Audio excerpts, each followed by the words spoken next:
Okay, welcome back, everybody. Another episode of Everybody Needs a Nudge.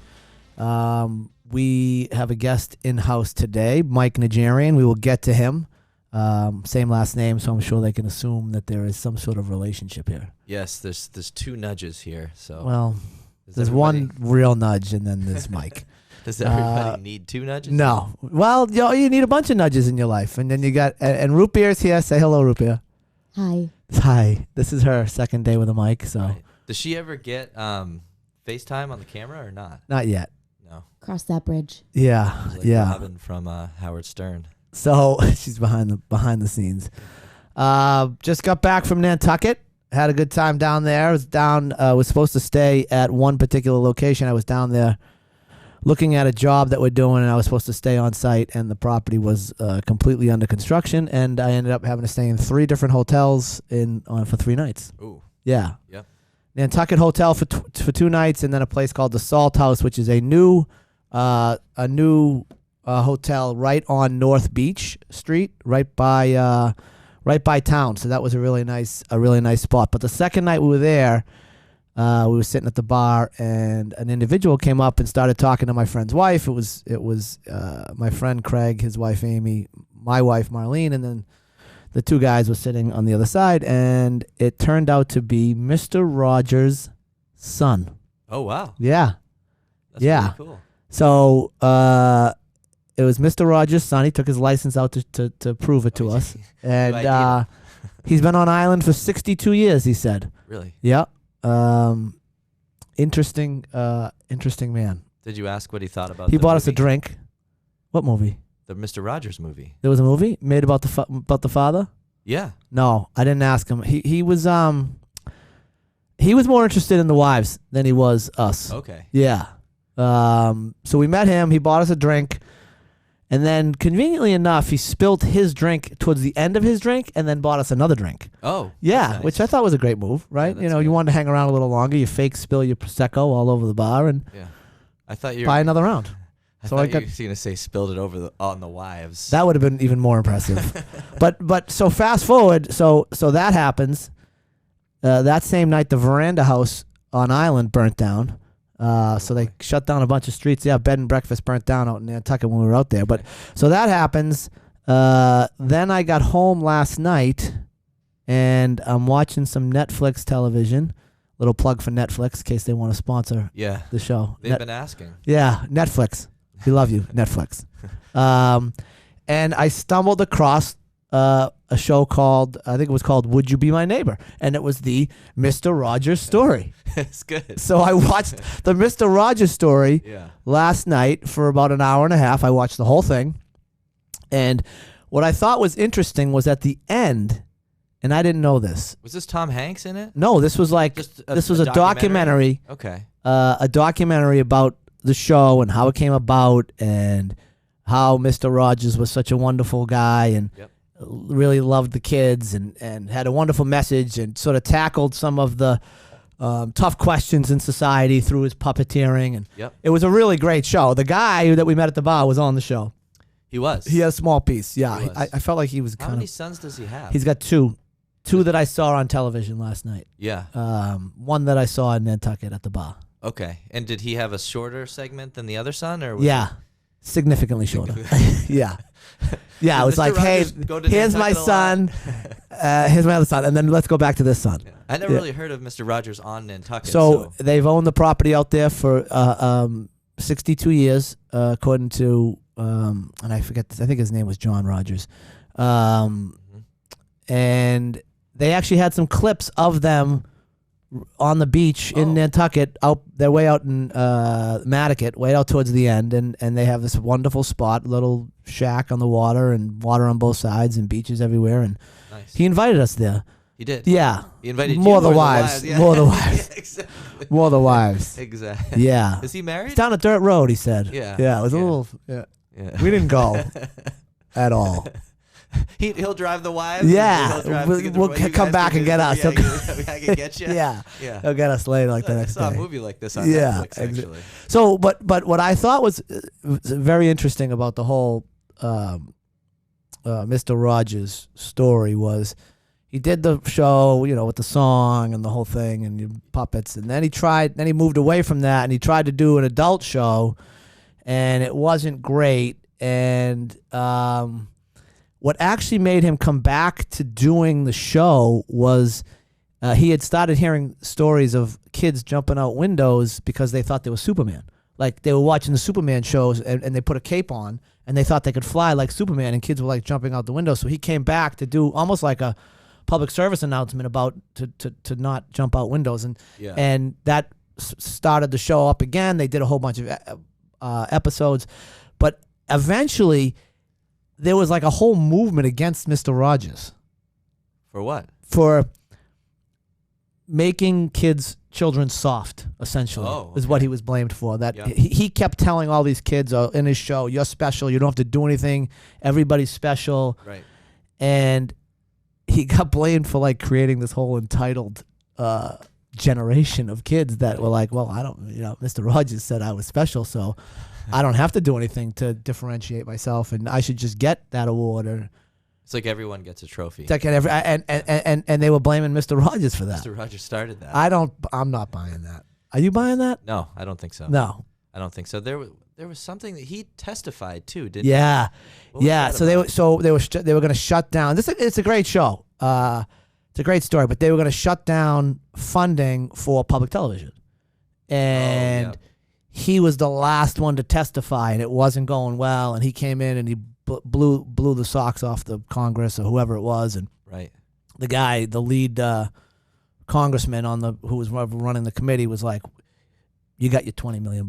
They needed $20 million to keep public TV going, and he got it for him. That's a good job. Yeah, he was an impressive. It was an impressive show. I don't agree that he created a society of entitled kids. Not that there aren't a lot of entitled kids, and you have kids. Yes. Right. How old are your kids? They are.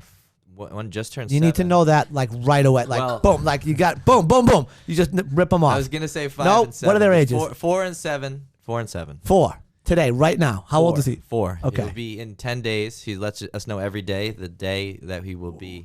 One day closer. Yeah. He told me. Just tell him you're one day closer to death, buddy. Okay. He told me he wanted to. You want to turn 5? Yeah. Next thing you know, you're 50, like me. Yeah. He goes 10 days till my birthday. That means 10 days I don't want to go to school. I'll go to school after my birthday. Why doesn't he want to go to school? He's in school now? He's in daycare. They call it daycare school now. I don't know if you know that. No, that's new to me. Yeah, so daycare is school, and when you pay the money, the daycare money, it's called tuition. Oh, wow. It is. Yeah. They teach, you know what? They do teach them stuff, though, that I kind of can see it, because they have, like, a curriculum. So you're drinking the Kool-Aid. I'm drinking it. Yeah. It tastes good. Yeah. for whatever you're paying, it better taste good. It better be a good Kool-Aid. It's not a very affordable place, too. It's not about the money. It's just, you want what's best for your kids. Yeah. It's school. Well, okay, so 4 and 7. I will not be on camera saying it's not school. Let's put it that way. So 4 and 7. Yes. And are they entitled kids? Yes. Yeah. I think they are, because they're instant gratification kids. Yeah. It's not that they're entitled. They're entitled to stuff. They're entitled to information. I like that. That makes sense. Because you think, but I'm okay with that. I think I'm okay with that. Yes. Yes and no. Yes and no. Yes and no. Well, that's all for today, folks. I think we nailed it. Later. Yeah. I think we nailed it. Yes and no. And no. So if you have a question and you ask Mike, the answer is going to be yes and no. Very ambiguous. So it's good for them to be able to navigate things that they want to know. Yeah. So they can jump on a tablet or a phone and they can navigate it almost better than I can at yeah, this point. it's very intuitive for kids. Yeah, so it's very intuitive. The problem is they don't want to be separated from it, and they get frustrated easy. Yeah. You're like, well, you got to try again. You got to try again and do that. It's like, no, I'm fine with them. No, I don't want to. Yeah. I'm going to go back to my instant gratification kind of thing. Yeah. And they're saying that, you only have a good 5 or 10 seconds now to grab someone's attention. So it's not like you can just go and, hey, say, listen, I got a 2-minute presentation here. It's like, no, it needs to be in the first 5 or 10 seconds. Well, you actually saw that on television a little bit and radio. Like the ads went from 30-second ads. They're like 15-second ads now. They figured out the second half is wasted money. And you can skip after 5 or 6 seconds on some of them too. So they need to make it happen in the first 5 or 6 seconds. Which is why if I had a podcast, I would probably not talk about myself in the first couple minutes because I'd be like, I want to get that guest in there and. But hold on a second. All of the guests, all of the viewers want to know. They want to know, right? So you need to rope them in with your right. They don't care about you. Okay, like, and we should actually probably do my segment at the end. Because then people would definitely stick around and watch listen. to the end. Yeah, they watch to the end. That might be a good idea. So Mike Najarian is my cousin. His father is my father's brother. You're 42? I'll be 42, and today I'm 41. I'm not gonna do that. Oh, good. Yeah, don't do that. Now. Okay. So 41. You'll be 42 in September, right? Yep, September 1st. Not bad. Very good. Not bad, Very right? good. I got a lot of. Did you look me up? No, I was creeping on your LinkedIn. No, I was not creeping on my cousin. Okay. The current owner of Najarian Financial in Braintree, and does a whole bunch of work on the investor side for crowd lending, and we can sort of get to that. Would you have a role, like a title? Do we give you a title? No, I'd say investor relations though, is to keep it simple. Director. Ooh, I like that. Of investor relations. Yeah, that's nice. That's good. That's nice. Who are you directing though? I guess I'm directing myself. Yeah. Self-directed. Like the IRAs that crowd lending uses to fund loans. Yes. Right? I'm getting a symbol whack. Yeah. So if you have root beer in the old house. 401ks or IRAs, you can roll them over and we can invest that money. Oh, we are still here? What we talking about? Just had a couple rollovers while you were snoozing, actually. A couple people just hit us rolled it over? And rolled it right over. All right, well, let's rewind and go back to the beginning of Mike Najarian, born and raised, Duxbury, Mass. Yep, Duxbury, Mass. And Duxbury. You ended up moving there because of me, no, right? Is that what? I moved there. Sentence, period, end. Okay, not because of you. You moved out when I moved in, so maybe... Yeah, I heard you were coming. Not enough room. Your brother and you. I mean, too many Najarians. It basically like took over the town. Too many Najarians. Yeah. They don't let that many. How many Armenians. kids is that? Is that 7 kids? Robbie's got 4, and I have 3. Yeah, and there's 3 you, so 10 total. Yeah, but we were gone before that. Yeah, you guys were gone. Yeah, you didn't want that. So Duxbury High. Duxbury High. Class of 2000. Before that, 1999. Very close though. I mean, I just got you like one. I got you like 1 year older. So they won the state. I think hockey state championship in 2000. Yes, right. Yeah, right after you left. Yeah, we did. They did. That's what happened. And the goalie is Steve Drameo's cousin, Anthony Tomasi. Oh yeah. And he lived right near him, and he would watch the game. Like he'd be like, "Hey guys, we want to come over and watch the game." Oh, I'd watch like the championship game. Yeah, his champ. He'd want to watch me play, like and win the championship. Yeah, like 5 years later. Like a VHS of it. Yeah, he'd watch it. So other than we're talking about hockey, Mike was a hockey player and actually played on my men's league team for a cup of coffee. But we'll talk about that. Good. You were good. You were a stay-home defenseman. So what other sports and what other interests did you have in high school? Growing up? Yeah, growing up. I'd say baseball. I was big into baseball. Yeah. My dad's big into baseball though. Yeah. He loves Uncle Kenny's baseball. a big baseball guy. Yeah, he was like one of the coaches that would just like hit line drives at 8-year-olds, and he'd be like, my coach did this, and it was great it made me so much better, and I just get bruises on my arms, and he'd be like, he'd hit it even harder at me. So yeah, what's amazing is like I'm going through it as a parent, right? You're coaching your kids, and they're coming up, and my memory of me as an athlete is I was way better than I actually was. You were good though. You were. I'm not going to pump your tires but here. No, you were good. I appreciate that. I do. I was impressed when I did play hockey with you. You were really good. I appreciate that. But I look at my kids and I'm like, well, they have my genes, so they're only going to get. And you're good at golf too. So far. Yeah. I mean, I'm pretty much good at everything I do. Yeah, you are. You're pretty good. Yeah. But yeah, I mean, I have my son. I coached my son's baseball team. T-ball. Yeah, well, he didn't do he does not want to do sports. That's one thing. Really? What's he into? He's into Roblox. Okay. And Minecraft and computers and stuff like that. Okay. He doesn't like he doesn't like athletics. He doesn't. So I forced him. I signed him up and I forced him to go.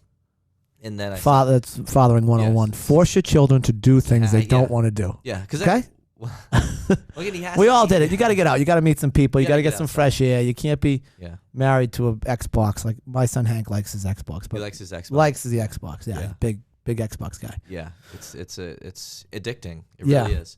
But another By thing- design, by the way. It Those is. companies, they know what they're doing. Well, it's a different game now. Before it was very linear. It was like you were Sonic the Hedgehog and you went left to right on the screen, or Yeah. Mario Brothers. Now it's like you go into a world and you don't know what you're looking for. So when I was watching him play these games, I'm like, this is the most boring thing ever. He's like, no, you got to find this thing and you got to get these gold bricks, and you can beat the game, but you didn't get enough gold bricks, and you play it again. And I'm like, it's a story now. Yeah, we were playing Legend of Zelda. Yeah. Right? Little things on the screen Yeah. in 4-bit, and Yeah. they were just, you knew what you had to do. And You they had- thought it was incredible. We thought it was incredible. yeah, it's like you have to kill this guy and go further in the level. Like Right. You're Or on this side of the screen. Jump over the mushroom, or don't jump over the mushroom, or Yeah. whatever it was. Yeah. It's not like that. It's not intuitive. So you can spend hours playing a game. Yeah. Yeah, I didn't think about that because with games that we played, that was finite, right? You Yeah. got to the 8th stage, you finished the 8th stage, that was the end of the game. Yeah, you beat Mike Tyson's punch that's out. You it. beat Mike Tyson. That's That's it. it. What, It's you a- gonna do it go again? outside at that point. Yeah, exactly.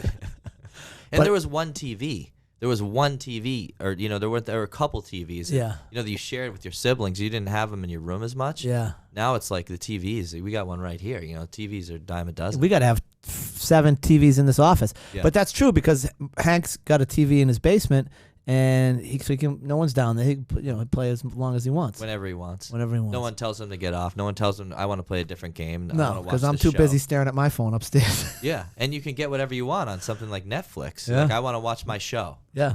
Right now. Yeah, right this second. So we talked about that when we were in Nantucket. Now we're getting a little bit off, but like, I was in an Uber with a guy from the Dominican Republic, and he had a baseball hat on, and he said, I'm from the Bronx. I said, oh, you must be a Yankees fan. He said, no, I'm not a Yankees fan. I'm from the Dominican Republic. I just like all the Dominican Republic players. And we started talking about Pedro. Yep. And obviously sports is a little different because it is sort of, you got to watch it when it's live. But remember when Pedro was like must-see TV? Yeah. I mean, you set your clock to, you're like, oh, Pedro's pitching tonight. I got to get in front of that television. And you at some- couldn't record it unless you had like a VHS tape Right. or something random. And you weren't recording. No. No. But now you could like, you go on a Sunday afternoon when the Pats are playing, people are like, don't tell me the score. I'm DVRing it. I'm DVRing it. It's stupid. I'll tell them the score right then. It's stupid. It's 7-0 Pats. Sucker. I'm watching it on my phone with my Fubo right now, so I don't care. Yeah, Right? I've been behind the Super Bowl a couple times and accidentally saw on my phone who won. Yeah, but you like- can't do that. I know. It's I a stupid. I shouldn't have done it. All But right, so Apple gives you updates. I remember when Brady was in the Super Bowl, I went out to shovel because there was a big snowstorm, and I was like, and I paused it. And I'm like, I'm gonna watch the second half. It's gonna be amazing. And then it pops on my phone like Tom Brady has won the Super Bowl. I'm like, oh my god. I'm Not watching it yeah. anymore. All right, so baseball, hockey in high school. Any other Yep. sports? No, not really. Soccer till 8th grade. Yeah, But soccer is, I don't know. yeah. I wasn't into soccer. I actually like soccer. I like it now more than I liked it. I didn't play it as a kid, but I like it. Spatial awareness, playing into space. There's a lot of good Yeah, traits. there is, I guess. But if you didn't grow up playing it or you're not around it, I mean, soccer wasn't a sport in our house, and it wasn't a sport in your house, and No. our fathers didn't grow up playing soccer. It was mostly baseball, right? I mean, Yeah, it's mostly baseball. some football. Some football, yeah, Yeah. but not with my dad. He watched football. Yeah, He my wasn't- father played football at St. Columkills, but Did he really? yeah, he was like a center or something. I don't know. Wow. Yeah, Interesting. weighed like 4 pounds Yeah, playing that's what center. you doing. I'm like, yeah, it must have been a great league, Dad. Yeah. You got all state. Yeah, you must have been He unbelievable. was a long snapper. No, he said he was the center. He was the center. Yeah, for the, there for was the no. team. Yeah, I don't think they He had. might have been a bulldog, though. Yeah, I mean, I think you got to be a little bit. Anyway, okay. So, Have a but chip back on to you your because shoulder. we're here to talk about you, Mike. Okay, all right. All right, we're here to talk about you. Okay, all right. Well, Is there anything you need to talk about? not really. Okay. All right. Yes and no. Yes and no. Yes and no. Well, I mean, I also played drums in high school. So when did that start? So let's get into that a little bit because that's a big part of your identity. And sort of what was the nudge that got you into drumming? Because in my house, the music was nobody was playing music. Yeah, so I don't think that would have really happened. But my middle school in like 5th grade, they made us play an instrument. So Duxbury Middle School. Yeah. The Alden School? Or maybe it was it all? I went to Chandler. Yeah. But maybe it was 5th grade, so it might have still been in elementary. But then we had a middle school. So the way it worked, it was Chandler and Alden. There were 2 different elementary schools, and then you went to a middle school. Okay. It was supposed to be 6th, 7th, and 8th, but then they changed it to 7th through 12 in the high school. Okay. So I was a 7th grader with like Mickey Curley. He was a big basketball. Yeah, Mickey Curley. For those who don't know, Mickey Curley was graduated in 89, I think, out of Duxbury High, and 93. Oh, that was Billy. That's Billy. That was Billy, yeah. Mickey is his younger brother. I think Mickey played BC too, right? He might have, yeah. But Billy went to the Final Four, right? With Billy? I thought that was Mickey. Oh, was that Mickey? No, Billy's older. The older one went to the Final Four. Yes. They beat North Carolina because it was the year before I graduated high school and the year before I went to BC. Okay. Does that make you go to BC? Billy Curley? We're talking about the nudges that affected Okay. you, So- not the nudges that affected me. Well, it really And affected no, me when I was to answer the question, no, Billy Curley playing basketball was not the reason I went to Boston College. So like when I was like 4'10" in 7th grade, and the 6'10" guy walked around the hallway and almost killed me, I was like, I don't know why we're in this school, but I was playing drums because we had to play an instrument. Yep. And I remember looking at the sheet, and it was like, the French horn is like $32 a month, and like the saxophone is like $30, and like, but the drums are like $12 a month because it was just a snare drum. And I thought in my head, if I choose this and quit, my parents are going to be less mad than if I choose the French horn and quit, because they spend like $600 buying the stupid French horn and I don't play it. You know what I mean? But you were giving yourself air cover for the totally. inevitable quitting of the drums. Yes, Because there was zero chance you were staying with the drums. pretty much. Yeah. I thought I was just gonna quit the instrument because it was one of those things that, well, they're forcing me to do it, so I'm not. Maybe this is sounding familiar to my son, making him play sports. Like if I make him play sports, he doesn't want to play sports. And then actually I made him play soccer, and then I told him he doesn't have to play soccer. And 2 days later, he comes to me and goes, "I've decided I want to play soccer now." Oh, a little reverse psychology. Yeah, but I didn't want. But him who's to play playing I didn't want him to play soccer. Right, so who's doing the reverse psychology on who here? I'll get him. Yeah, he's good. He's good. Yeah, I'm gonna. That's what he's Don't saying. play hockey. Yeah. Son, don't play hockey. Yeah. Come I don't on. want you anywhere Yeah, near don't even look at those skates over there. all that equipment I bought. Yeah. All right, so you go for the drum because it's Yeah. the cheapest one. Yes, Little- because it gives me my way out Yeah. of the instrument, so I don't get in trouble. Yeah. You know what I mean? Yep.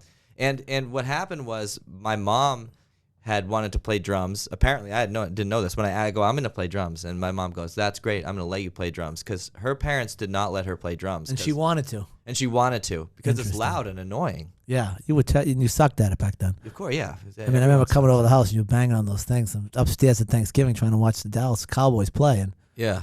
you're down there. I was just stinking. Ugh. But I thought I was Brutal. good. Oh, well. Hey guys, listen to this. Yeah. It's just really, I remember listening to some old stuff I played in like 7th and 8th grade, and I thought it was a steady tempo, and it was like really wacky and not steady at all.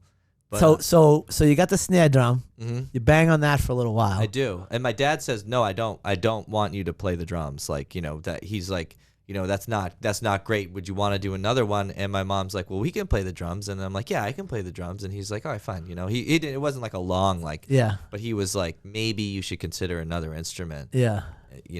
Did Did you tell him that one was $12 and one was $32? Because I think that would have helped with the drum side. I think he would have been like, all right, go with the 12 I think he's willing to pay the premium to get you off the drums. Get me off the drums. So then I stuck with it in 8th grade. My dad and my mom brought me a drum set. That's what I was going to ask. I was like, I want a drum set. Was it for Christmas? Was it for your birthday? Was it just I don't remember. they had enough of you asking for a goddamn drum set and they went out and bought you one? I think that they were supportive. Like they got very supportive of it when they saw that I was into it. Yeah. So that they were like, okay, like it would be good if he got like a set and got good at the drums. You know what I mean? Then it would. At least what we're listening to isn't some kid in the basement banging on the pots and pans. He's getting good. It sounds good in the basement. Yeah. Those think it was a selfish move actually by your parents. Yeah, probably. Yeah. So they got me a starter kit, and it didn't even have the regular toms. They had these little. What's a roto tom? toms. A tom is one of the is the drum that's not. Well, the snare has the higher end. Yeah. And the toms have more of the deeper sounds. They're on the right side. Like Got it. like those. Yeah. Toms. So he didn't have. It didn't actually have rack toms, normal rack toms. They had these really high pitched roto toms, and it was just a makeshift set. And they're like, listen, if you keep playing the set and you learn how to play the set, then we'll get you a good set, or at least a regular, drum Right. set. And so I did that for about a year, and then they surprised me for Christmas, I think, or my birthday, and I got the set that I still have now, that I still play now. You're kidding me. Yeah, that I toured with, and I still play. I'm 41 years old. Wow. So the set that you got when you were 15 Yeah. is still the set that you're playing with now. Yeah. Do you have to get them recovered or anything? Or does the leather wear out? It's a leather top, right? That you're banging like on. a plastic kind of top, the head. Yeah. Yes, because you can beat those up, and those get stick marks in them, and they don't sound good, and you can't tune them because there's little lugs on the drum that you can tune them with and tighten them. But yeah, you need to replace the heads. I gotta get yelled at for not replacing them quick enough. Right. To be honest with you. Yeah. Because they're the guys are like I'm like, this sounds fine.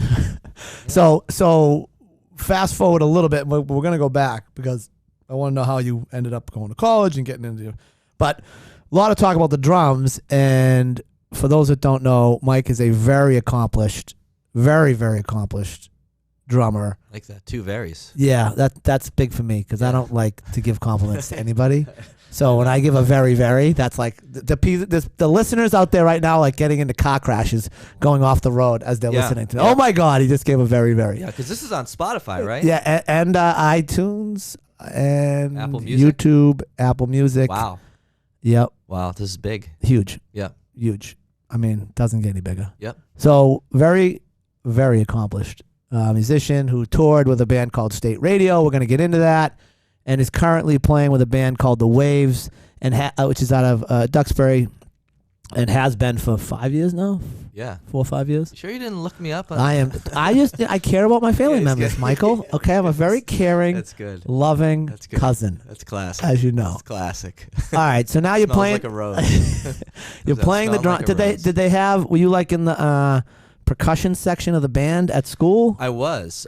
So until 8th grade, I quit the school band because we had to play at the football games and you had to wear the marching band garb. And you weren't doing that. I couldn't do it. Yeah, I couldn't do it. I thought it would make not me that less there's anything cool. wrong with the people that do. Yeah, it, I think it would have made me cooler yeah. based on what I was like in high school. I probably should. That would have been a step up. Would have been a step oh up, man, for sure. For sure. All right, so bass player. But you're taking lessons or you're teaching yourself? No, I taught myself. So I had a buddy who somehow had bogarted the school drum kit, and he had it in his room.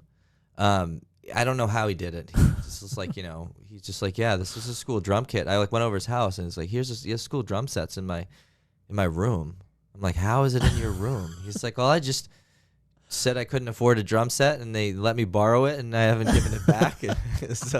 so he learned how to play the drums. Yeah. And at that time you didn't have YouTube because what was this? Was like 92 or yeah, 3 or something like that? Internet was barely out, right? At that point, I mean. Yeah, I don't even know. I mean, I didn't send an email until I was in college. So. Yeah, that's when I got an email address in college, and that's when I went down to the library and sent an email. Yeah, and you're like, wow. Yeah, that's amazing. Yeah. I think I sent it to a girl, actually. Was it? Yeah, I think so. Was she cute? I mean, look at me. So yes, yeah, very cute, very, very, very cute. Yeah. But I love my wife. Everyone, to be clear. That was the person you sent the email. We haven't. That was the person I sent the email to. Good cover. Nice job. Good, right? Yeah. Good.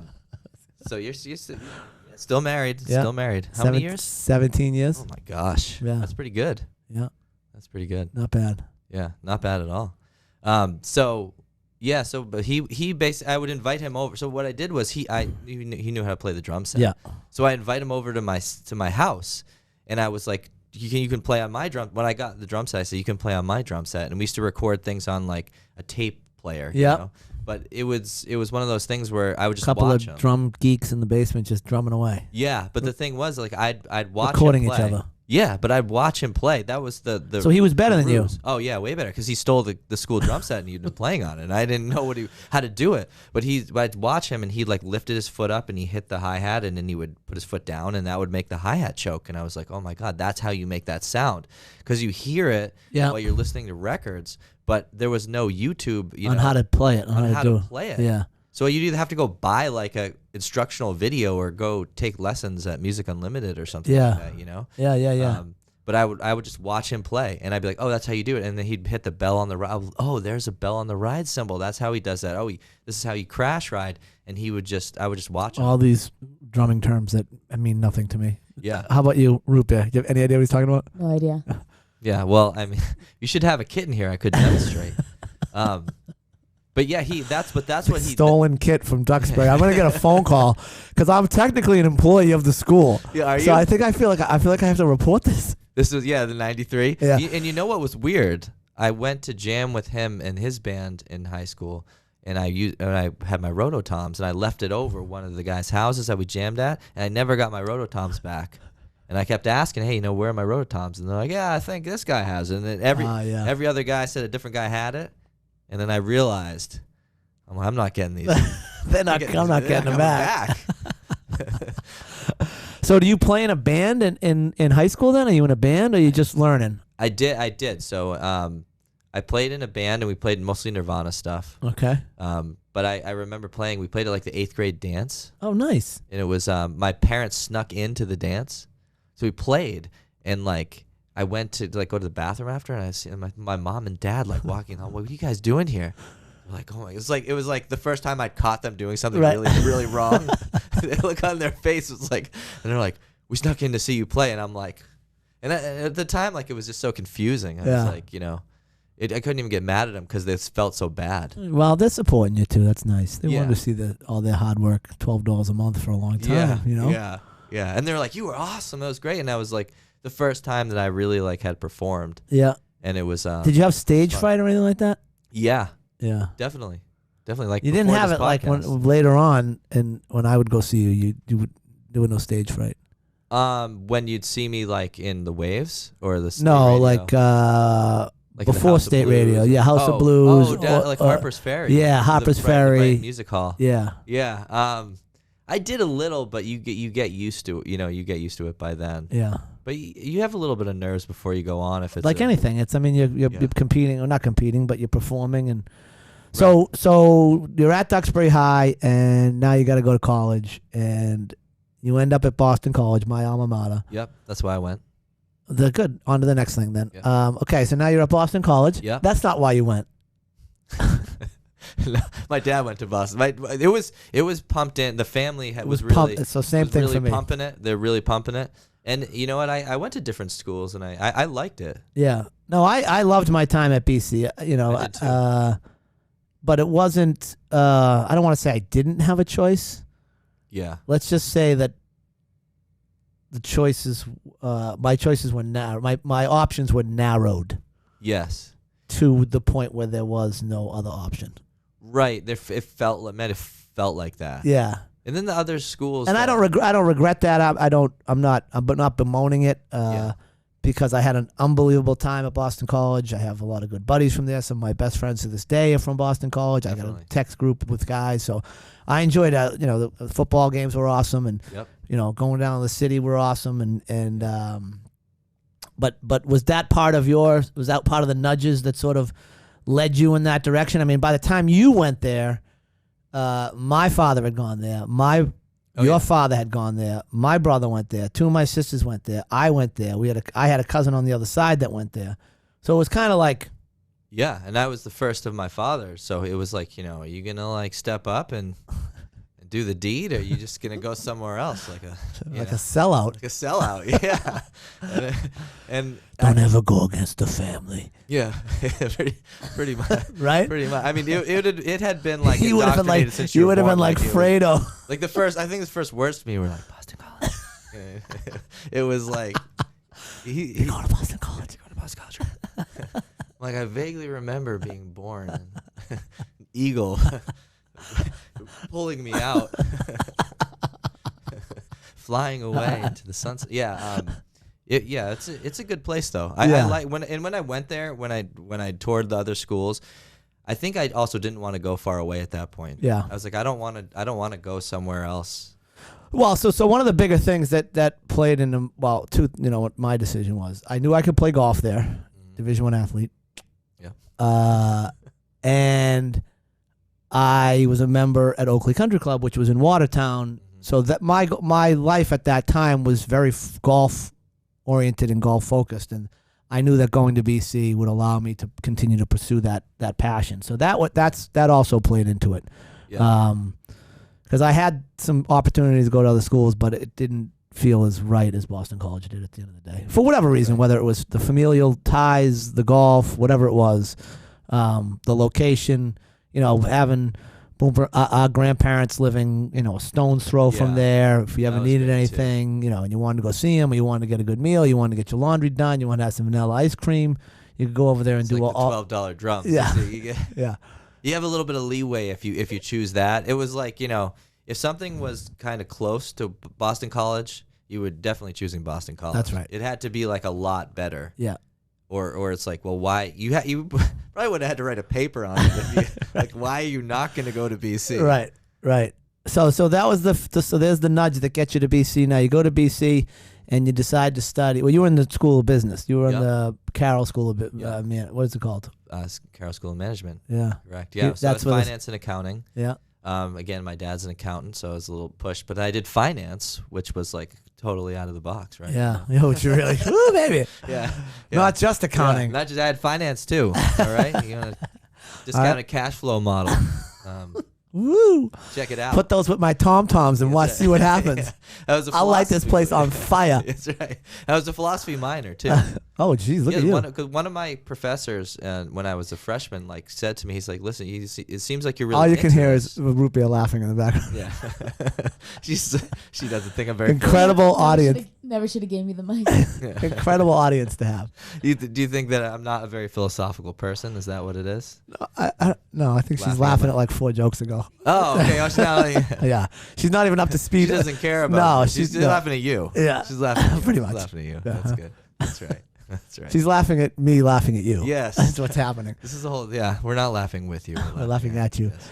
So philosophy minor, which is like a waste of time. I was a sociology major, so okay. Yeah, but you know what? I think it got me into in music, and like writing lyrics and stuff like that. It got me more into music. Okay, helped you find your minor.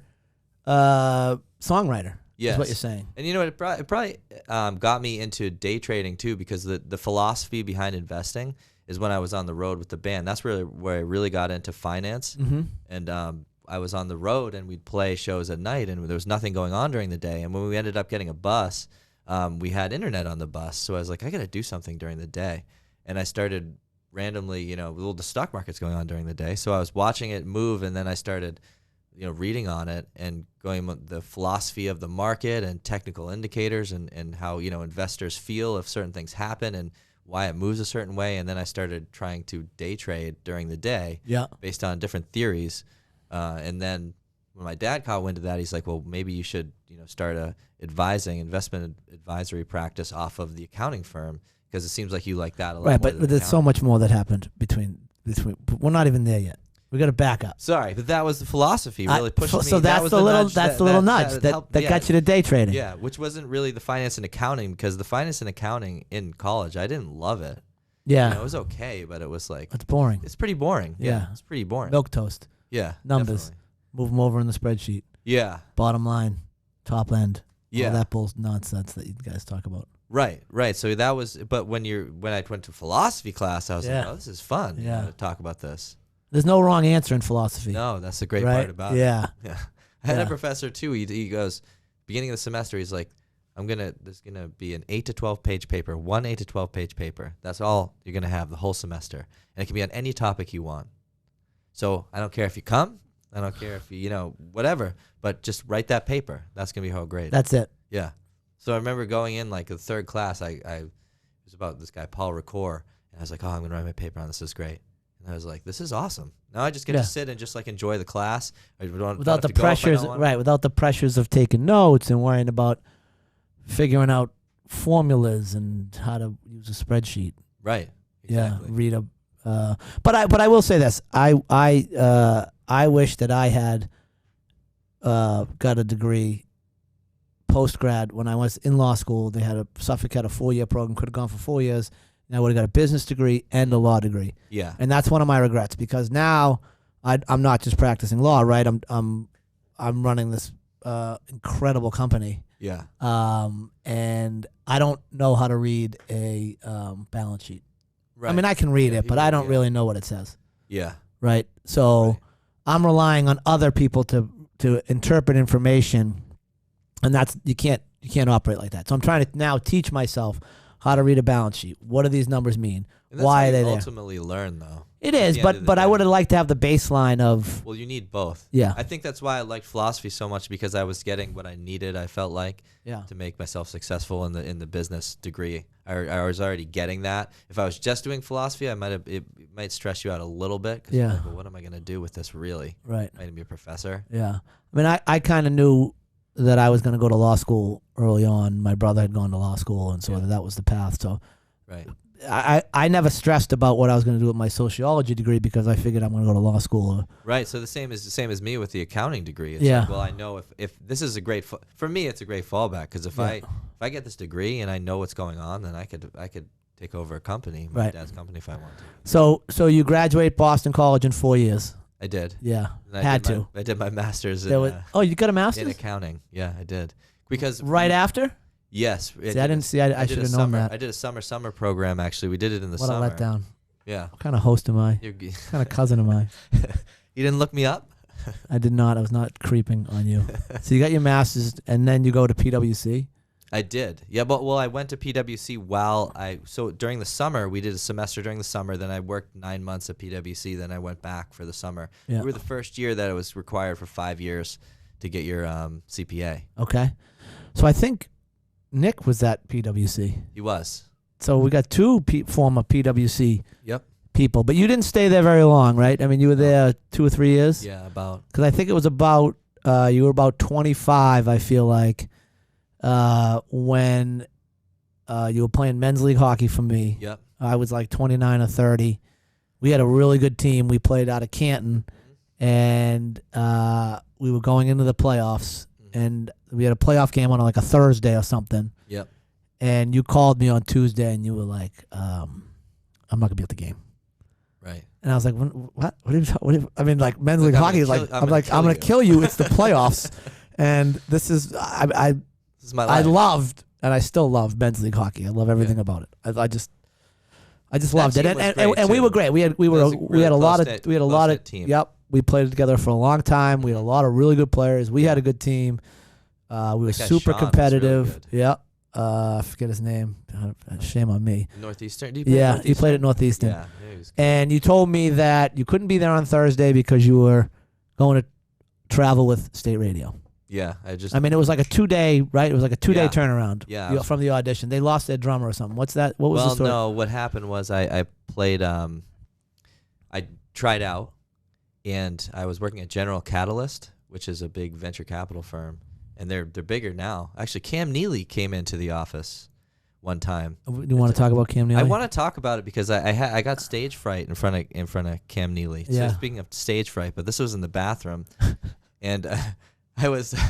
This is a PG show. It is. This is a PG story. This is a PG story. So I was waiting to go to the bathroom because Cam Neely was in the conference room. He was going to invest with the company, and I was like, I don't want to walk by there and screw something up. You know what I mean? Right. Trip and fall. Right. Smash into the glass. Yeah. Just staring at him. Cam, how you doing, Cam? Hi, Cam. Yeah. So I wait and I walk by, and by this time I have to go. I'm like, I have to go to the bathroom so bad, you know.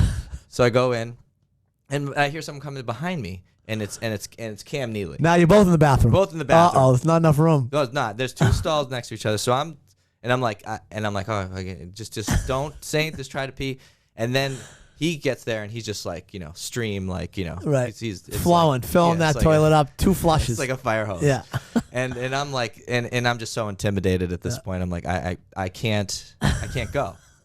So how long do you stand there at this point? You know what I mean? How long do you stay? Like You have to leave before. If you, as a general rule, if you started before them, you have to be done before them. As a general rule. Right. Yeah. But I needed to pretend like I think he saw me. I'm like he must have seen me walking to the back. I can't just like pull. You know what I mean? So it was just so embarrassing. And I think you had to have known that it wasn't happening. He's definitely tells this story Yeah. about the time he was at that company and the guy next door. So this is in my memoir, Strange Perspectives. Oh, you wrote a Stories book, of- and you're an yeah, author. I'm an author. Yeah, I'm an author. Yeah. You wouldn't believe it. Yeah. Yeah. I have a Cam Neely story, but I'll tell it to you offline. Okay. Yeah. Is it good? I mean, it's a good story, but yeah. Yeah. Okay. I don't want to. I don't want to. Did you punch Cam Neely? No, in the I did not face? punch Cam Neely in the face. I don't want to embarrass him. Yeah, That's you all. embarrass him. See, he had stage fright when you were. Well, that's what happened. Yeah, that's right. I was Cam Neely's Cam Neely. Yeah, that was the first time I really got stage. I was like, that was really staged. And then I get back to my desk though. Yeah. And then it comes back. I'm like, oh my god, I have to pee. I didn't actually pee. Like I was so. So now I'm sitting there and I'm like, well, how long do I have to wait before I get up and go again now? Because I didn't get to go, but everyone knows I went.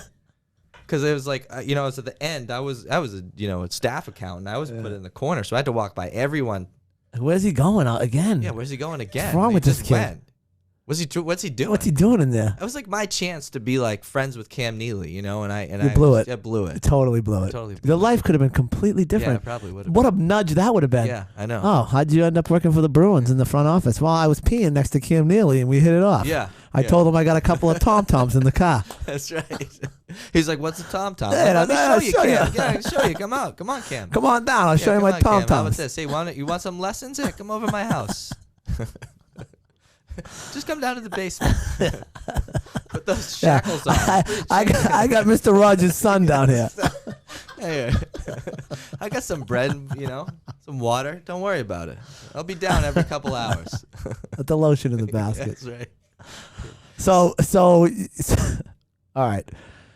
Let's gather ourselves. So what I had to do was, Chad, he's in dispatch as well as Stardust State Radio. Yeah. He's never really worked a corporate job.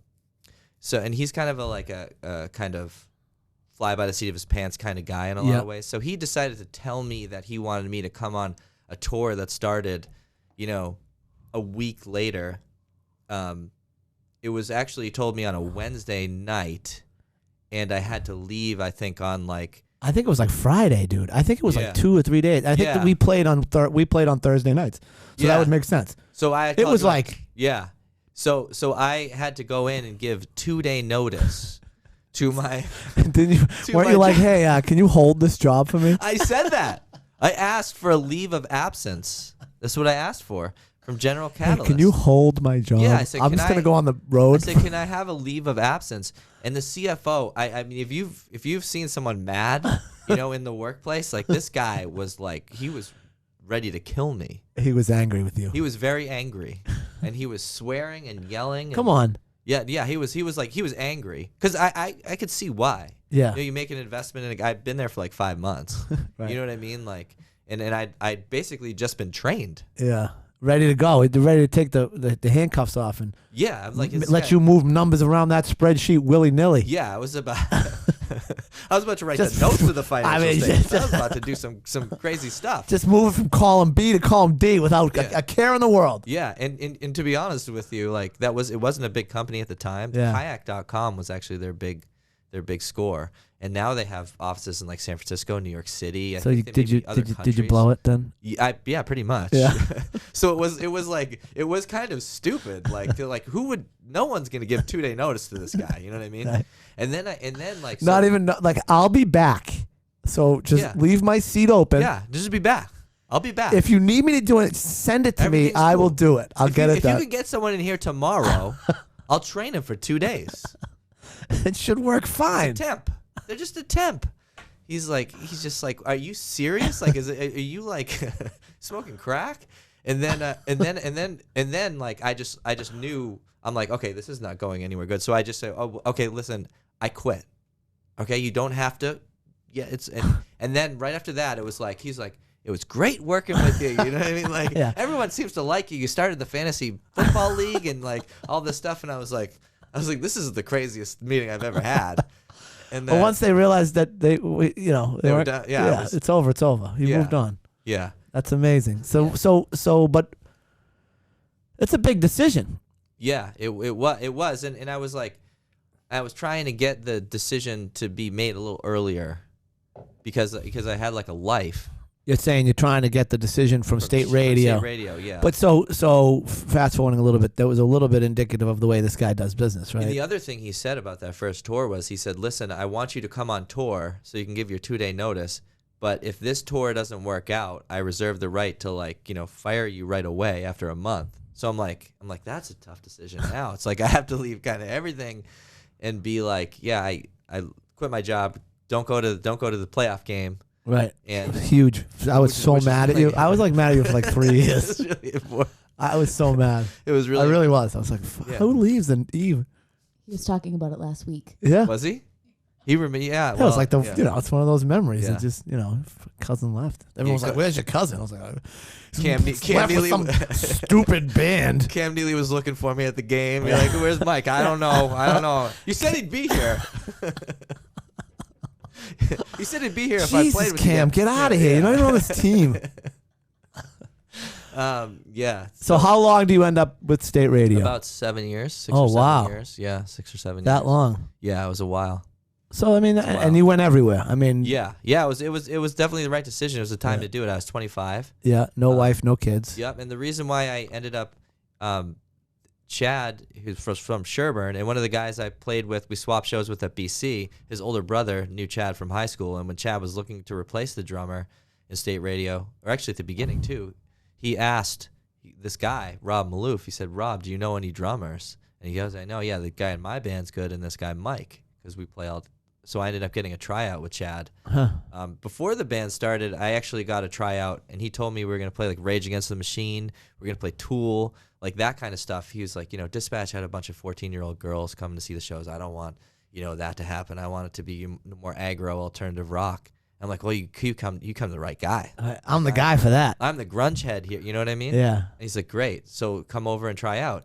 And we get there, and he starts trying to teach me how to play reggae. And I'm like, this isn't what I signed up for. Yeah. I probably should have known at that point that something was weird. But so I actually, he called me to be in the band, and I never called him back. Oh, wow. So we found another drummer. And then 2 years later, he was looking to replace the drummer. And by that point, because that point I was just getting out of college, and I was like, well, I'm going to make it. I don't need and then 2 years in the corporate world, I was like, maybe I need this guy a little bit. I need this guy's help. So he called me back, and I was like, yeah. So like, what happened before? You never called me back. I'm like, I called you back. What are you talking about? What are you talking about? You just it's right here on my phone. Yeah. What was the most craziest place you went, like location-wise? I'd probably say Australia. Yeah. Australia had some pretty cool places. Yeah. There's one, we toured with a band called the Beautiful Girls. No girls in the band. So no beautiful girls. All beautiful guys. So it should have been called No Beautiful No, Girls. That's what it should have been called, yeah. It should have been called the Beautiful Guys. But yeah, so those guys, they had a, you get that? No, I'm not going to answer that. Not going to answer that right now. No, I'm in the middle. Bring them on. Bring them on the cast. No. So yeah, they basically, they ran in the circle, and there was these these festival people, like they're mostly girls, but there might have been, but they had this house out in the rainforest, and we ended up going out to the rainforest for a bit, and that's actually the first chapter of my my memoirs. Wow, he keeps dropping this. What's the name of the book? I forget. No, it's called Strange Perspectives. Strange Perspectives by Mike Najarian. Yeah, Volume 1. Oh, Volume 1. There's no Volume 2 yet, though. Okay. Well, you have kids now. Yeah. So, so you were at the band for 7 years, and eventually you decide you got to come home. You meet your wife out there? Well, she played, and so what happened really was state radio started to kind of fizzle. Yeah, because it had kind of because of the business side of music. Yeah, it had become a band, like a business relationship where I think Dispatch was a lot more popular. Yeah, and he's like, well, if I'm going to go through this business pains with anyone. I'm going to go through it with the band that makes the most money. Yeah, I mean that makes sense. Yeah. So he basically. But you didn't get rich on the road. No, unfortunately. Yeah. No. But while you're on Rich the in road, experience. you start the day trading. Start the day trading. Yep. And I think it was nice to go to a lot of different places and come back here and be like, we have it pretty good here. Yeah. We have the ocean, we have trees, we have seasons. We have great hospitals and schools. Yeah. And when you grow up in a place, you always want to leave. The grass is always greener. And I got that out of my system, so I saw it. I met a bunch of people. And You know what they say? The grass is always greener over the sewer cap. yeah. That's You true. never heard that one? No. Yeah, it's a dad line, right? Such a dad line. Grass is greener over the sewer cap. Yeah. Yeah. Get it? Because there's shit out there. Yeah, we you know? get it. We get it. Come on, stay with us, Root Beer. God. Yeah. She should talk. By the way, more. she should said talk she more. talks. Time? She Are we talks out of time? No, we're never out of time. It's my podcast. We go forever if we want to. I don't give a shit. Sorry, hit the mic. Edit that out. So. The grass is greener where you water it. Oh yeah, that's that's nice. deep philosophy. That's nice. Mom line. That's a mom line. Yeah, That's good. total mom line. That's good. So she was State Radio's #1 fan. Did you know that? I did not. They had know a this. contest. Yeah, Oh, really? yeah. Music Digest. Oh, wow. 2017 Music Digest. 17. Wow. Yeah. That was The really recent. the April edition. April edition. Yeah. Yeah, She had this. she won the award. She got Yeah, this. she got a T-shirt.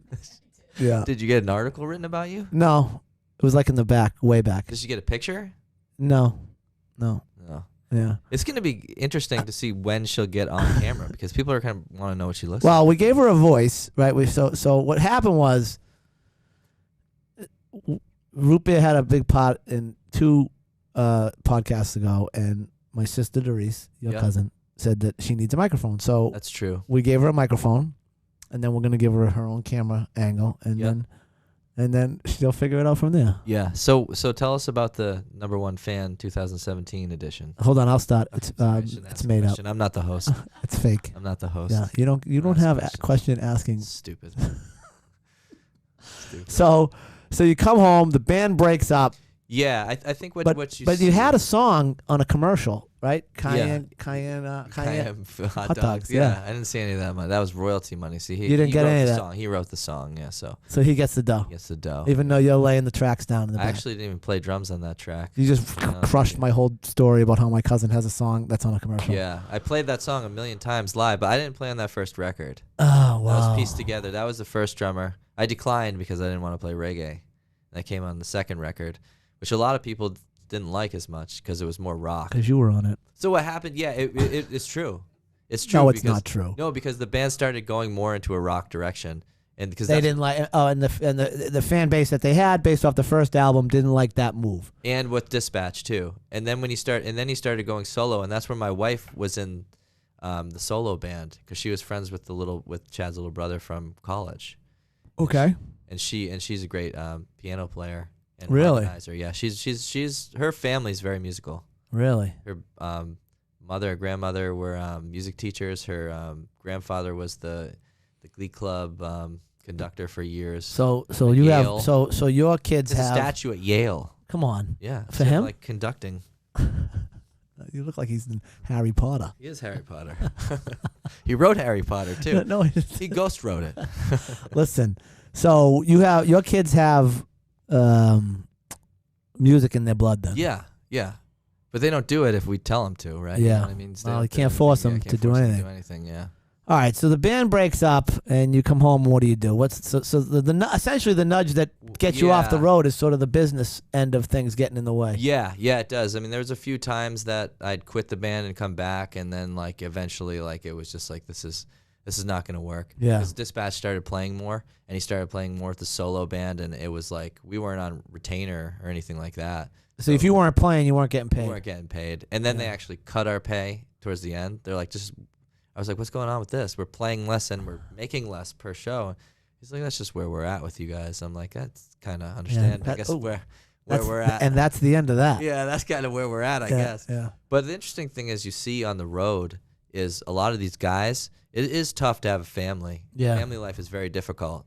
Yeah, I Because- can imagine. Yeah, because the interesting thing is like when you're home, you're totally home. So you're like all up in everyone's business, Yeah. right?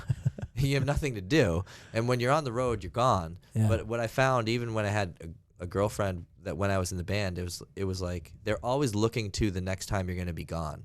So when you're there for a month, they're like, yeah. I'm like, well, isn't this great? I'm home. I'm like, yeah, but you're going to be gone for a month. Yeah. Next month. You're like, well, why are you talking about that now? Right. Like, well, that's just what I'm. That's the way their mind works. They can never settle down. They can never make plans. They can never. Right. Because you're here, then you're gone. Yeah. That should be a song. Yeah. I think I just wrote some lyrics right there. Yeah. Can you lyricize that? Is that a thing? Lyricize? I'll put some music behind it. Yeah. Maybe could we get the audio from this? Yeah. Can you bounce that out? Yeah. Root beer is what they call you. Is that what they call you now? Yes, we can do that. Yeah. We'll get it over to Sedgy. She can rip it out on the piano, and off we go. Yeah, she's good. She'll put some harmonies to it. Yeah. To it. What, I can't wait to hear it again. Yeah. What did I say? That's the don't most try to amazing thing. reproduce Like it. if you think about think about a band that has, I don't know. Think about Pink Floyd or Grateful Dead. Let's talk about the Dead in a minute, or any of those bands. They have so many songs. How do they remember the words to all those songs? I don't know. I actually don't know because I play guitar and write songs too, and I forget my own lyrics all the time. I can never remember them. Yeah, I mean, don't know how they remember it's it. amazing. Some bands have teleprompters like on the ground. I remember we toured with 311. I don't want to bust any 311 lyrical memorization skills here, but he would have a prompter which the words would kind of. So he was karaoke. He was karaokeing his own songs. I think it was there in case he needed it, but he would also do like the same like dance moves. He's such cool dance moves. If you see him, so smooth. The Nick Hexum, he has the higher voice. He has really herky-jerky moves. But when you talk to him, I sat down at catering because we toured with them for a little bit, and I thought he was going to be like, "Hey, what's up?" Because he sings like that, He's like, "Hey, what's going on?" I'm like, "Who is this guy?" Like that's how you talk. Yeah. Like I talk kind of high, man.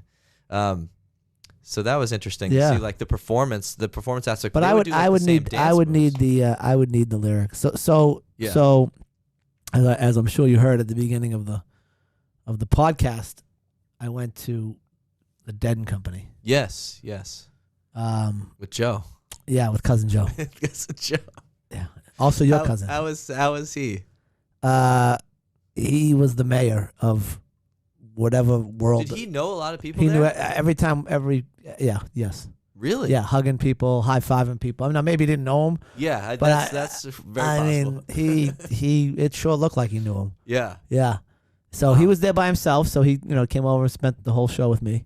Were you there and he Found saw me. you? No. Yes. You didn't go with him? No. Wow. I was there. Mhm. I told him I was going to be there, Oh. assuming that he would also be there with some friends, Mm. and there would be some interloping, and then everybody would retreat to their respective friend group. Right. It's not what happened. So who were you there with? Were you I by was there with yourself? like 10 guys, and he was there by himself. So he stood next to you The whole time. The whole time. Yeah, I got the full Joey. But I thought that the venue was too big for him. Oh. Gillette. Yeah. Was the sound not carrying? The sound was fine. It was just the crowd was a little bit dispersed because of the size of the venue. Right. And they didn't fill up the floor, so like there was a big gap between the floor and then the seats, like the stadium seating. Yeah. But I thought they sounded great. I thought John Mayer sounded really good. But it was interesting, to hear your take on what it was like, the goods and the bads about being on the road. I mean, there's guys. I mean, Bob Weir's been on the road for 60 years, right? You almost have to bring your family. That's one thing that like Chad started doing, is bringing his family on the road. Yeah. It was like do you want to do that? Do you want to like have like the traveling circus? Yeah. Or do you want to miss your kids' first words and first steps and right? But I mean, at some point they can't come on the road, right? Because they've got to be. You got to force them to play sports and do things they don't want to do. I don't know if he forces them to homeschool them on the bus. On the bus, yeah. But at the same token, no matter how luxurious it is, you're still living out of a bag. Yeah. You know On a what I mean? bus. On a bus. So and you can't poop on the bus. You're not supposed to. You're not supposed to. And if you do it, it's really bad. It's really, you get in big trouble. Really? Yeah.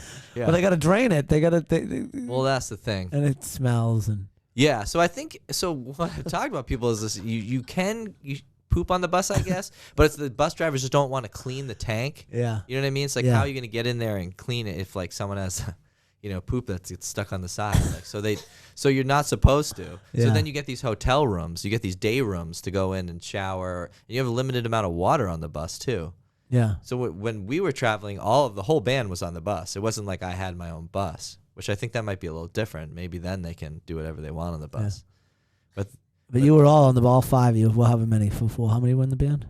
There was 3 of us, but then there was it started getting like the sound guy and the lighting guy, and we started adding, and then we'd have like this trailer with lights in it and banners, and I'm like, but why am I getting paid less? And we're on a tour bus, and then we get like 3 nights at the Sheraton, 3 rooms at the Sheraton, and I'm like, why do we all sleep on the bus? Why do we need? It was like anything to not pay Mike and Chuck more money. It's like, let's spend it on this.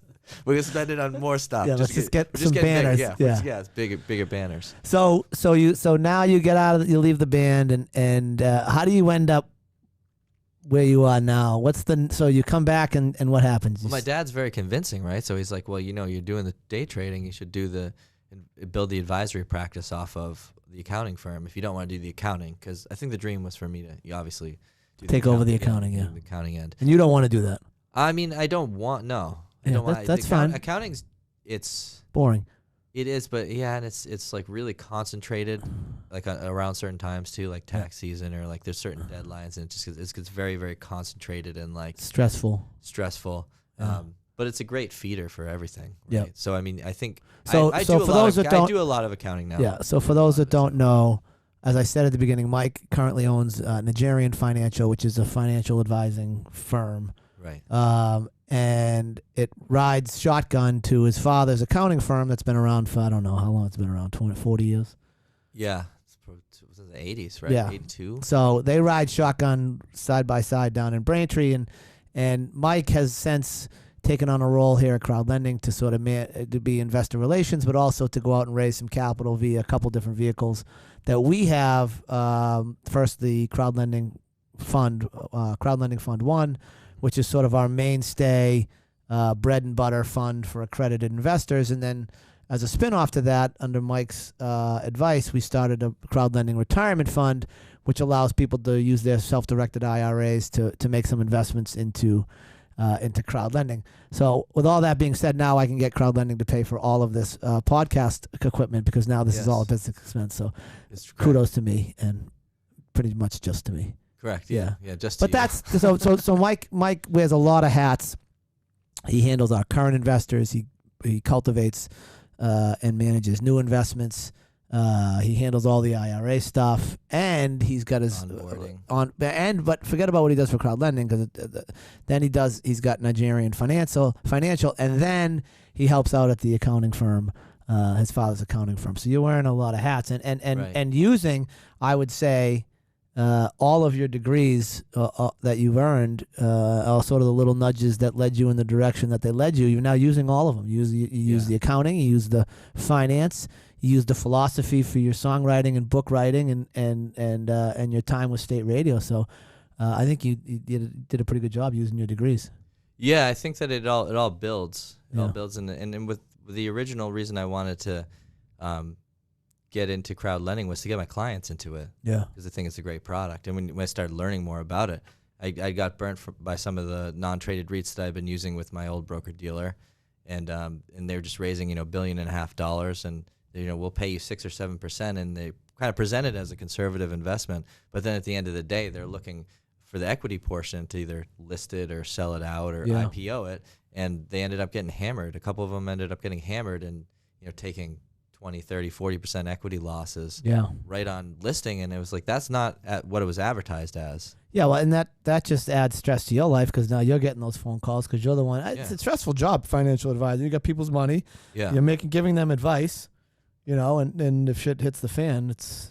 Yeah, and in that situation, when they raised $1.5 billion, when you call up and you're talking about your $500,000 that you'd put in for your clients, they're like, you do, get out of here. I Right. don't care about Being you. it.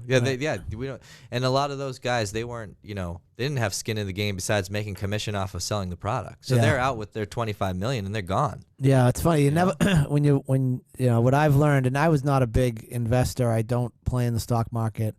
I've always been the type of guy that takes his money, goes and does something that he has control over, and tries to make more money out of it, and sort of what we've done here with crowd lending. But what I've learned in raising capital and I guess managing on some level, managing money that we do here, or at least investing people's money and assets here, is you don't want to be the smallest investor in the fund, and you don't want to be the biggest investor in the fund. The smallest investor, for that very reason, doesn't happen here at crowd lending, but he may not get all the love and attention that he wants. Yeah, and the bigger funds, not even close. And then the guy who's got the most money in, well, they've got the most exposure and they've got the most to lose. So you want to be kind of right in the middle. Yeah. But you need the big one and you need the little one to make it all work. You do. Yeah. You definitely. And now you're living in Pembroke and you got Live two in Pembroke, kids, yeah, and, two and you're kids. just like a normal guy who I'm just kind of a happened to be on normal the on the state radio for 7 years, touring the world and seeing every part of the world. Yeah. I still get to play with the waves. Yeah, still and, playing. like, Can see him with the waves. Yeah. Soundcheck Studio just recently, Yeah, we right? played there. Yeah. What's the next gig? The next gig I think is at the Duxbury Beach Oh, gathering. Yeah. what's up with this band Stick Figures too? They're from So Duxbury. that's another thing. Yeah, the Levitate Festival. There's a lot of big bands coming out of Duxbury now. I met that guy on the road with State Radio, the Stick Figure guy. Yeah. He's friends with the band called Revolution. We were touring with them, and he was just like really drunk. He was young, probably. I think I was probably like 28 or 27 or something. So he was probably like 22. He was really drunk, and he was just having a good time. Yeah. But like, I think at the time maybe Chad and his wife was on tour. They're in their 30s, and I get bring this guy. He's like, I know, I'm from Duxbury. I'm Jeff Woodruff's brother, which is I played Little League with the guy. So I'm like, yeah, come on, hanging out with him, and he's just he's just kind of like Too drunk stumbling, to be too around. drunk. And they're like, you got to get this guy off the bus. I'm like, but he's from my hometown. But they're like, cares if there's a million guys from your hometown that have come on. I had never heard of the guy, so I basically have to kind of usher this guy away from the bus, and then we have to leave. I think we might have been in Houston or something, and I never hear from the guy again until all of a sudden the kid starts blowing up. Yeah. Starts playing Red Rocks, and now I'm like, hey man, what's going on? It's your old friend Mike, and he's like, I'm returning the favor. Get off my bus. Get off my bus. My bus. Yeah, you're getting on my bus. Such a bummer. And That's like a reverse nudge. yeah, a reverse nudge. So he's like headlined Red A Rocks rudge. a few times. That's called a rudge. That's definitely a rudge. Yeah. Yeah, I got You got rudged. I got rudged by him. And then this other guy, Jackson Weatherby, I've heard that name. yeah, he's the Elevators now, and they're getting. I think Stick Figure kind of took him under their wing a little bit. Yeah. I know they recorded with the guy, and they're doing amazing. Like they're playing these big play. They open for Red Rocks. He's from Duxbury? He's from Duxbury too. Wow. Yep. And None of them are drummers though, right? Because Duxbury High hasn't had a drum set since 1993. yeah, no. That's true. That's true. So there's a real scene going on. Levitate Festival was this weekend down in So the Waves Marshfield. can't get the look at Levitate? Not quite there? No, we don't have any originals.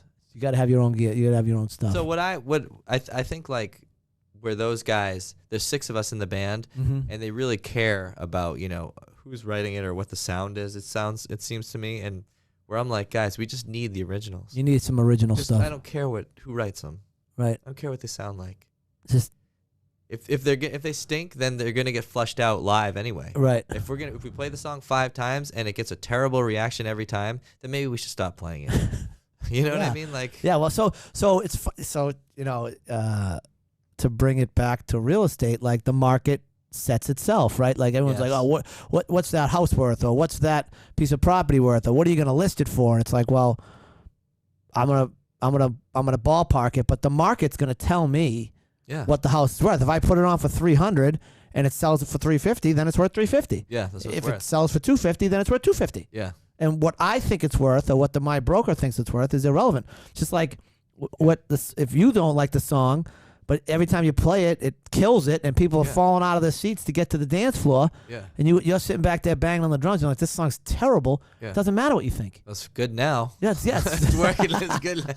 And that's the I thing. like it now. Well, that's the thing, because they're like, well, we need to get the song perfect before we play it live. And for me, it was like, that's not how it works. Yeah. Because in a touring band, we would battle test every single song. When we'd play it in different structures, we would change a song around and play it live for 6 months before we would record it. Yep. We wouldn't go in and just write a song and record it and then play it live and be like, oh, what do you think? We should change this. We should change that. Yeah. So is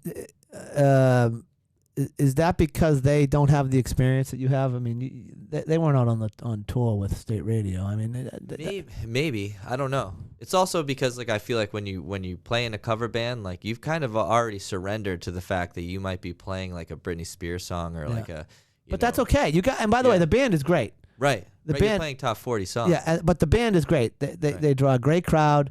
Yeah. They're entertaining. You guys are entertaining. You're fun to go see. The guys are great. Purpose. Yeah, it's That's the purpose of that band, right? Yeah. It's to play songs so people can dance to and they can sing along to, and they know. It's not like we're going out there, writing a song to be artistically creative and be like, we're just gonna play this really, really creative singer-songwriter-y song. It's that's not what we're doing. So and that's okay. Yeah, and that's okay. Yeah. But that's what I signed up. I knew that going in. Yeah.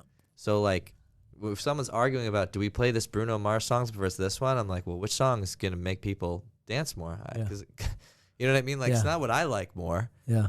It's that simple. Point. Yeah, it's that simple. What's Dan Najarian going to show up and sing? Yeah. And want to, Rapper's Delight. Yeah, that is my jam. Yeah. But oh, I know the whole the whole thing. And start to finish. Yeah, and there's it's on my set list. If I was to do a karaoke set list, Rapper's Delight, Humpty Dance, they would both be on it. Yeah. Probably throw a little Warren G in there. Okay. Oh yeah. This is how we do it. Regulators. Oh, Regulators. Oh wow. Okay. Mount up. Okay. Yeah. All right. Regulators. Interesting. Yeah. You like that song? Warren G. Yeah, I was That's thinking Warren G. Montel Jordan. This is how we. This is how sorry. we do. Yeah, I'm sorry. it. I shouldn't have. That was stupid. Well, next we'll do a whole episode on my set list. Yeah. You know what? Maybe we'll just do a solo. What my set list would be? We can make a Spotify playlist. Yeah. Dan set list. Yeah. Dan. My stage name is Nudge. Jesus. Nudge's set list. Nudge's set list. Nudge Jesus. That's the name. That's the name. Yeah. Of the name of my album is gonna be Right Again. Right again. That's gonna be the name of my album. Oh yeah, I saw that. You like that? Yeah. I don't know how much I like it. Well, I don't care what you like. I like Nudge Jesus. Nudge Jesus. Well, I think that we're at the end here. Yeah.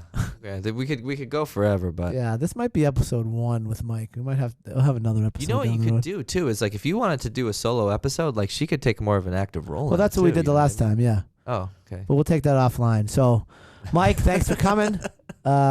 Great conversations. A whole bunch of other stuff that we totally could have hit on, but Yeah. that seems to be the running theme at the end of these podcasts. We always feel like we could go for another 30 minutes, but we know that most people ride. Studies. Root Beer's done a bunch of studies. Most people ride 45 minutes to work, 45 minutes out. So we're trying to keep it within that time frame. I just completely made that up, but that's okay. Yeah. Sounds good, doesn't it? It sounds good. Yeah. I would. Yeah. I co-sign. I would say 15 minutes might be a good time limit for me. Yeah. Because We're gonna cut this one. get off the rails a few times. You think? now, Yeah. Yeah. Apologize You? for that. Yeah. All right. Well, everybody, thanks for listening. And Thanks as for having me. always, I'm in the middle of my sign off. I mean, you can't talk then. Right in the middle of my sign off. That was incredible. I mean, you go on stage. You should recognize what's going on. I turned my head, and I'm signing. Now my sign off's ruined. Everybody needs a nudge. Call me if you need a nudge. Don't call him. Goodbye. You might want people to No, call me though. You've lost talking I'm the privileges. investor relations guy. Oh yeah, call Mike if you want to invest. Yeah. Goodbye. Thank you.